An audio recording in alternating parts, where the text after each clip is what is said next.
ബംഗ്ലാദേശിലേക്ക് മടങ്ങിയെത്തി കീഴടങ്ങാൻ പദ്ധതിയിട്ട് മുൻ പ്രധാനമന്ത്രി ഷെയ്ഖ് ഹസീന ഭാരതത്തിലെ പ്രവാസം അവസാനിപ്പിച്ച് ഡിസംബറോടെ ബംഗ്ലാദേശിലേക്ക് മടങ്ങുമെന്ന് ഹസീന വ്യക്തമാക്കി. സ്വന്തം രാജ്യത്ത് തിരികെ എത്തിയാൽ അറസ്റ്റിലാവുകയോ കൊല്ലപ്പെടുകയോ ചെയ്തേക്കാമെന്നും ബംഗ്ലാദേശ് മുൻ പ്രധാനമന്ത്രി പറഞ്ഞു.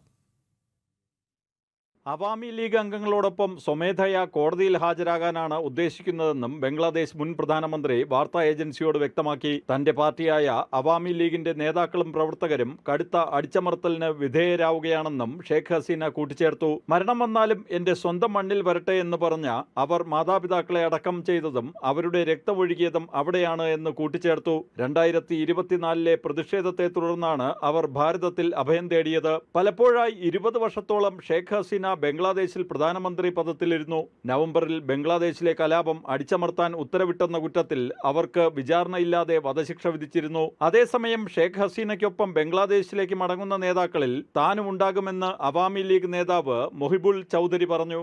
For us, the challenge was that a regular political government should be in place, which has happened now. And we, of course, realize that our presence will trigger a large scale political upheaval movement or whatever you call it in order to bring back the values that are being destroyed by this government, the values of 1971, secular liberal political ecosystem and so on and so forth. ബംഗ്ലാദേശിലെ നീതി നിർവഹണ സംവിധാനം നീതിപൂർവം പ്രവർത്തിക്കുമെന്ന പ്രതീക്ഷയും അദ്ദേഹം പങ്കുവച്ചു. എന്നാൽ ഷെയ്ഖ് ഹസീനയുടെ മടങ്ങിവരവിനോട് ബംഗ്ലാദേശ് ഭരണകൂടം പ്രതികരിച്ചിട്ടില്ല. വധശിക്ഷയ്ക്ക് വിധിക്കപ്പെട്ട മുൻ പ്രധാനമന്ത്രിക്ക് ഭാരതം അഭയം നൽകിയത് ഭാരതവുമായുള്ള ബംഗ്ലാദേശിന്റെ ബന്ധത്തിൽ വിള്ളലുകൾ വീഴ്ത്തിയിരുന്നു. ജനം, ഡൽഹി.